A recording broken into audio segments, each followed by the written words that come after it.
I have spent my whole life studying the Romans. We can all recite their achievements from engineering to law codes. We know that they composed literature of surpassing power and beauty, including one of the greatest poems ever written, the Aeneid of Virgil, an epic of transcendent empathy in conveying the struggles and dilemmas of the human condition. But beauty and empathy are not my subject in this talk. Far from it. 100 years after Virgil, another poet, Martial, composed in the lighter genre of epigram. In preparing an edition of one of his collections, I took a detour through Roman spectacle that has informed my whole subsequent career and made me wonder about certain paradoxes at the root of Roman civilization, specifically those related to the staging of violent spectacles in the arena.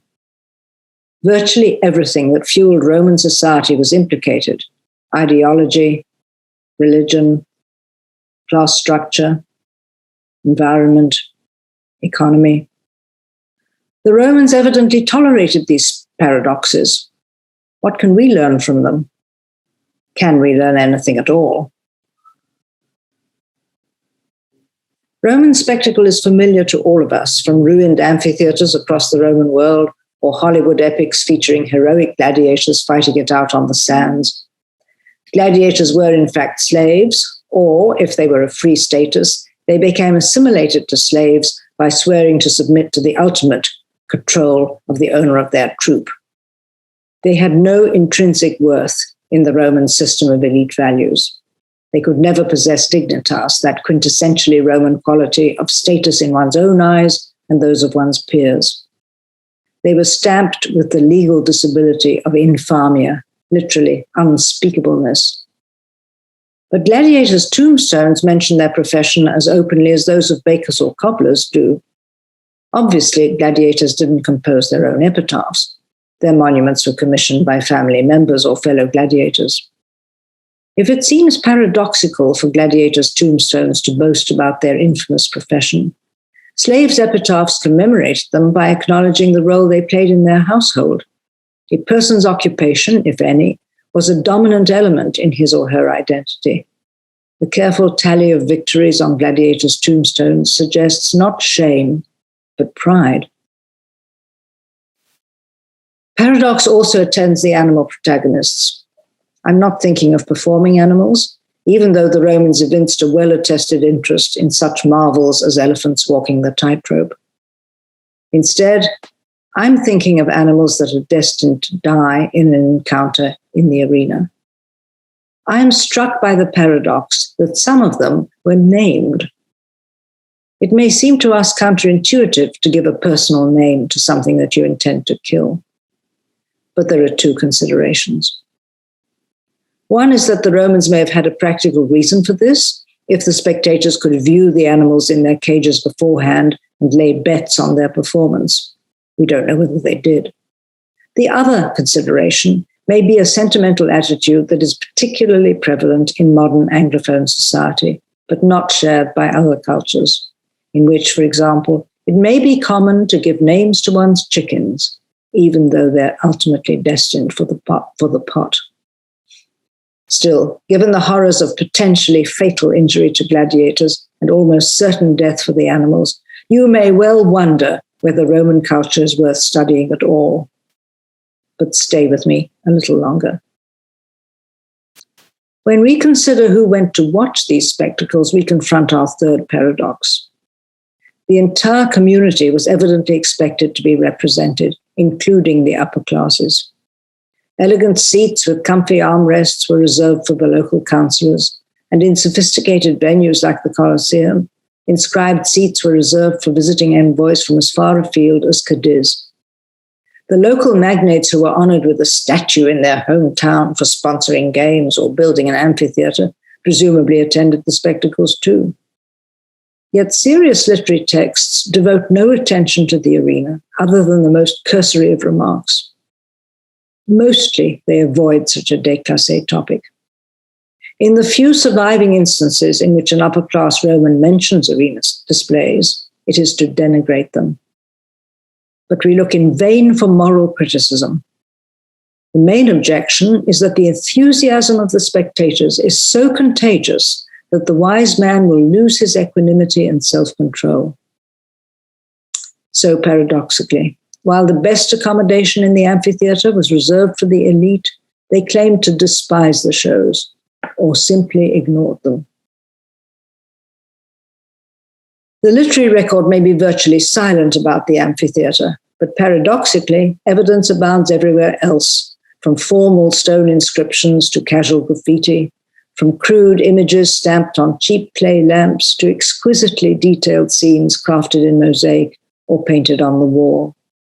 While the topic is elided from dignified discourse by elite snobbery, those same elites probably owned some of the houses that were so lavishly decorated with gladiatorial motifs. This limitation in the evidence causes us great difficulty in interpreting the images, which are necessarily static, since we have no sequential narratives to provide the necessary context. No account of a day at the games, no reminiscences of a gladiator, virtually nothing about the sponsor's failures, other than the younger Pliny commiserating rather patronizingly with an acquaintance whose shipments of beasts failed to arrive from Africa in time for the show commemorating his late wife, or Symmachus in late antiquity trying to tolerate the disappointment when a consignment of 29 Saxon prisoners committed mutual homicide on the first day of the games in honor of his 10-year-old son. So we're left with a plethora of images and almost no texts to help explain them. A paradox of silence. As by far the largest structure in most Roman towns or cities, amphitheaters cost a fortune. Paradoxically, however, as far as we can tell, they were only used a few days a year, even if they hosted the occasional banquet in addition to displays of gladiators and wild beasts. This seems crazy, a waste of money, not cost-effective. But the Romans didn't think like capitalists. Rather, for an amphitheater to stay empty most of the time was a symbol of the worth invested in it. Multi-purpose was not a Roman concept. Showing that a patron was rich enough to spend vast sums on catering for his community, whether by building an amphitheater, renting gladiators, or importing animals from overseas at a high rate of attrition, was a far more natural form of self-expression. Gladiatorial combat at Rome began as a funerary ritual in honor of elite members of society. Gradually, it developed into a political tool to win popular favor, while still retaining its funerary associations. But we know almost nothing about its religious function. When the early church fathers fulminate against arena spectacles as idolatry, they are making a rhetorical point without telling us anything about the religious purpose of the shows. By the High Empire, some pagan priesthoods, especially in the Greek East, entailed the obligation of putting on gladiatorial displays. This meant that candidates for the priesthood either had to own their own troop of gladiators or have the financial means to take over their predecessor's troop. Putting oneself forward for one of these priesthoods was therefore extremely expensive, unless, as occasionally happened, one's wife owned her own gladiators. Nor did priests have a monopoly on arena displays. Civic benefactions in the Roman world are as various as endowing a fund to provide the equivalent of soap at the baths, or commemorating a relative's birthday with a civic feast every year. Staging gladiatorial combat or a beast display would earn a benefactor considerable credit, so much so that some of the emperors struggled to divert the interests of the wealthy into more urgent projects, like the water supply. But limited resources are not aligned with urgency of need. Another paradox. The ultimate paradox, although obvious to us, would not have struck most Romans as paradoxical at all, namely that the supreme badge of their culture is a form of entertainment so shocking and inhumane. With regard to the human protagonists, this is a post-Enlightenment view. As enslaved persons, gladiators were property, human property. They could be disposed of as their owner saw fit.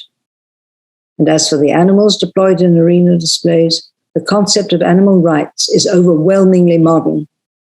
If gladiators were chattels to be used at their owner's pleasure, wild animals were disposable curiosities. Indeed, getting rid of them was a benefit to the farmers whose crops and flocks they threatened.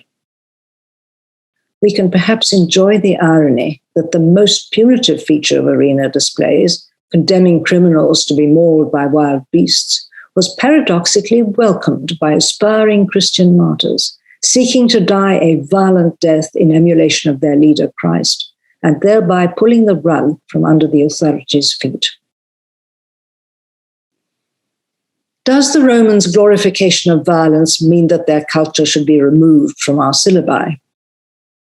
Or is it worth looking at a cultural practice so distant from us to see how radically different so-called civilized values can be?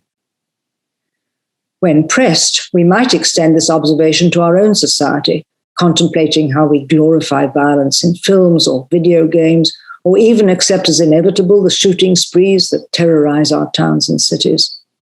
We might pause to ask ourselves what future generations will find paradoxical in modern culture, although we may be too blinded by the assumptions of our own time to see it, just as the Romans evidently were.